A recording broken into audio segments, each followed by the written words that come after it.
Nah, berbicara mengenai iPhone 11, iPhone ini tuh sudah memasuki tahun yang kelima. Namun sampai saat ini masih banyak peminat daripada iPhone ini.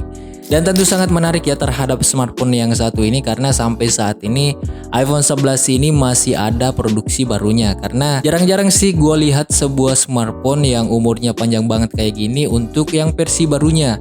Dan ya baru kali ini gue lihat yaitu di iPhone 11 ini. Dan di video kali ini gue akan share nih ke kalian beberapa alasan untuk kalian skip atau nggak usah aja deh beli iPhone 11 ini di tahun 2024. Dan ya untuk alasan yang pertama adalah dari segi harga dari HP ini yang makin gak ngotak atau masih tetap konsisten. Dan terakhir gue lihat untuk varian yang 64GB itu masih dibanderol di harga 6 jutaan. Dan untuk varian yang 128GB nya itu dibanderol di harga 8,5 jutaan.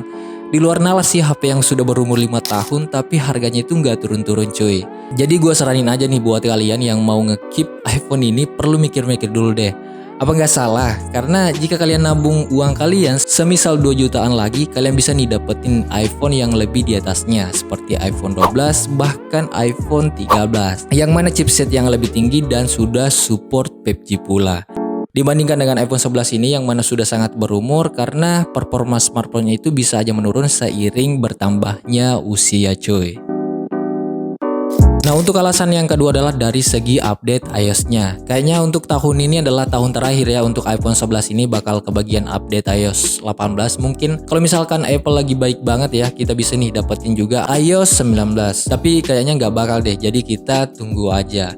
Dan nggak masalah lah, HP ini tuh masih bisa kalian pakai 2-3 tahun ke depan kalau misalnya kalian beli yang versi barunya saat ini juga. Tapi kalau misalkan kalian beli second ya mungkin nggak akan bisa bertahan selama itu.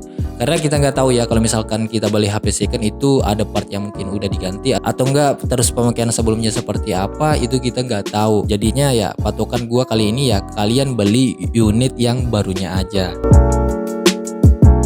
Dan untuk alasan yang ketiga adalah dari sisi kamera nih. Ini kita bahas untuk sektor fotonya. Nah untuk fotografi HP ini tuh bisa gue bilang udah lumayan ketinggalan. Kalau misalkan kita ngomongin fotografi, masih banyak banget nih HP-HP kelas mid-range di Android yang fotografinya itu udah jago-jago banget lah. Contohnya aja kayak Xiaomi 13T, Samsung A54, terus kayak Vivo X80. Itu di harga range yang mungkin di bawah iPhone 11 saat ini. HP ini tuh masih bisa menghasilkan foto yang lebih bagus ketimbang iPhone 11. Ya gimana ya, iPhone tuh dari dulu emang kalau misalkan dari sektor fotografi tuh masih bisa lah dikalahin sama Android. Bahkan dari segi flagshipnya pun juga. Tapi kalau misalnya kita ngomongin videografi ya jelas masih susah sih ngalahin iPhone dalam sektor yang satu ini.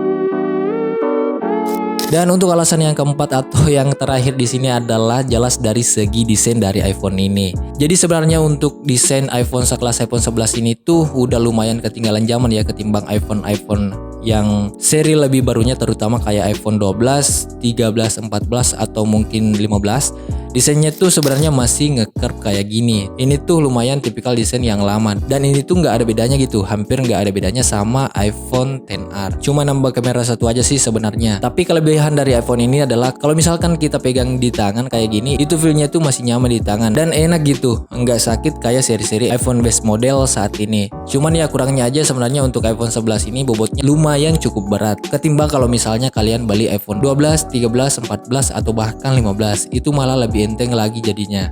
Jadi sebenarnya untuk segi desain ini udah lumayan cukup jadul ya, dan terutama di bagian bezelnya, karena di bagian bezelnya ini masih kelihatan tebal banget. Jadi paling itu aja sih dari segi desain sebenarnya. Dan kalau masalah desain itu balik lagi ke selera masing-masing. Kalau misalkan kalian beli casing untuk iPhone 11 ini yang agak kotak di bagian bezelnya itu bisa gue bilang itu udah mirip kayak iPhone 12. Jadi kalian bisa cobain aja casing yang seperti itu.